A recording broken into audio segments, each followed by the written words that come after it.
Today, we're going to look at the game between North Carolina and Connecticut that happened maybe this past Tuesday, something along those lines. We're going to discuss why, in particular, I loved what UConn did, in particular coming off their games versus Kansas. Let's go. So going back to UConn's game versus Kansas, we saw Hunter Dickinson was involved in the screen. They simply switched. So guard to guard, they just switched that right there. Okay? If it was Hunter Dickinson, they stayed home, but otherwise they just switched the screen. And this caused Connecticut so much issues. And so then looking at this game, so this is right after Kansas, essentially North Carolina literally looked at Kansas and saw, oh, that worked pretty well. Copy, paste. They literally followed almost the exact same game plan that Kansas did. Okay? So then we can see UConn had essentially 5 days or so to adjust for it. Let's see how they handled it. The first thing is we're going to look at the ball screens. Okay? So they were hesitant to go against Kansas and definitely didn't go aggressively looking to punish them whenever the ball screens occurred.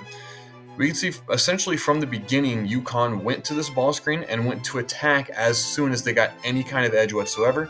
The guards did a good job with the defender coming over the top. They work their way back to the middle to make sure they kind of get between the defender and the rim so that way they have the angle on them. And they're good enough shooters that usually I say mid-range contested jumpers no, but UConn's got really good shooters. And I think this is a good shot for them.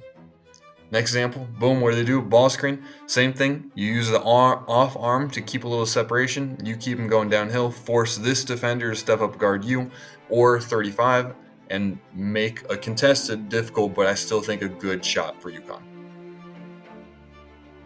Same thing, and then this is frankly the ideal situation. Ball screen, defender has to go up. You immediately use that separation to get downhill, create the separation. Defender plays a little bit too close to 35, and you just finish with a layup at the rim.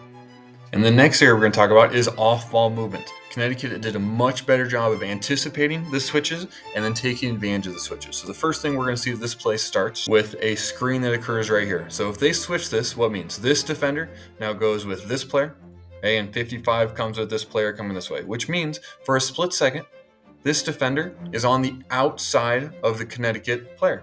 Okay, this is good if you want to get to the rim because you have essentially leverage on the defender. Now they think that another screen is going to happen here.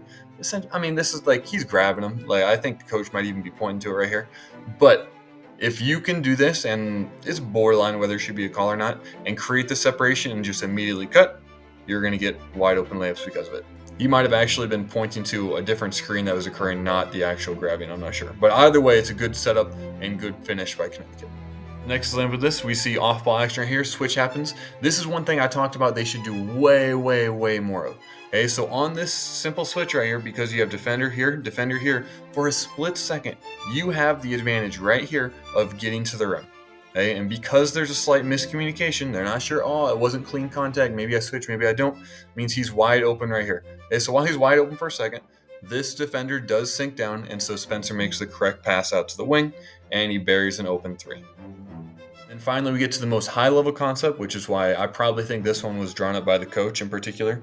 Okay, so we get motion back here. We're going to get screens being switched. This one is just slipped right here, which means that as you clear both these offensive players out, essentially you have one-on-one with this dude anticipating the switch where he's coming up, but that switch never actually came.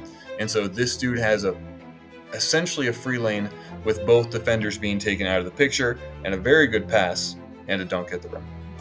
This is a pretty complicated action. So you're playing on the idea that 24 thinks a switch is going to come up, and then instead both these players just clear out. Very well drawn up play. And then finally, the simplest way is making sure that you include 35 because he's the only one that has the defender that's not switching. Make sure you include him in all off-ball actions. Okay, so you have a little motion up top, and then 35 just comes sets a little flare screen. Okay, this creates separation, and you have good enough shooters where that's a good look for them for sure. We're looking at the same concept here. Okay, you get him a 35, who they're not switching on, gets involved in the ball screen to create a little bit of motion. You kind of slip this second screen, and then 35 turns around because this is like, oh, do we switch? Do we not switch? 35 just turns around, sets an immediate screen. This is another very well drawn up play by UConn. And I think it happens right after halftime, so I'm assuming they talked about this specifically. So screen here, and then this defender is now a little out of place and has to worry about 11 switching. Hey, so 11 doesn't actually make contact, so do you switch, do you not? It's difficult. And 35 just turns around, sets another screen on who he's now inside of, and creates a bunch of separation for 11 and another great look. And then last one is another similar concept, albeit in a slightly different order. Okay, so you have a little bit of dribble action or dribble handoff threatened, but it's really just motion. And then right here, you get, oh, is it a switch? Is it not? Probably a switch. Set the screen. 4 is a little bit slow to rotate. You just set it immediately. Essentially, don't even have to set the screen, but you have the threat of the screen creates separation for 10, and he gets another great look. So in conclusion, I think this is the best possible situation for UConn. They played what I think the best team is probably who's going to be able to guard them defensively in Kansas. They switched them, matched up on their guards, and UConn struggled a little bit. And then so now you essentially get to face a team that's not as good at switching, and you get to test out the things you possibly learned from or didn't learn from.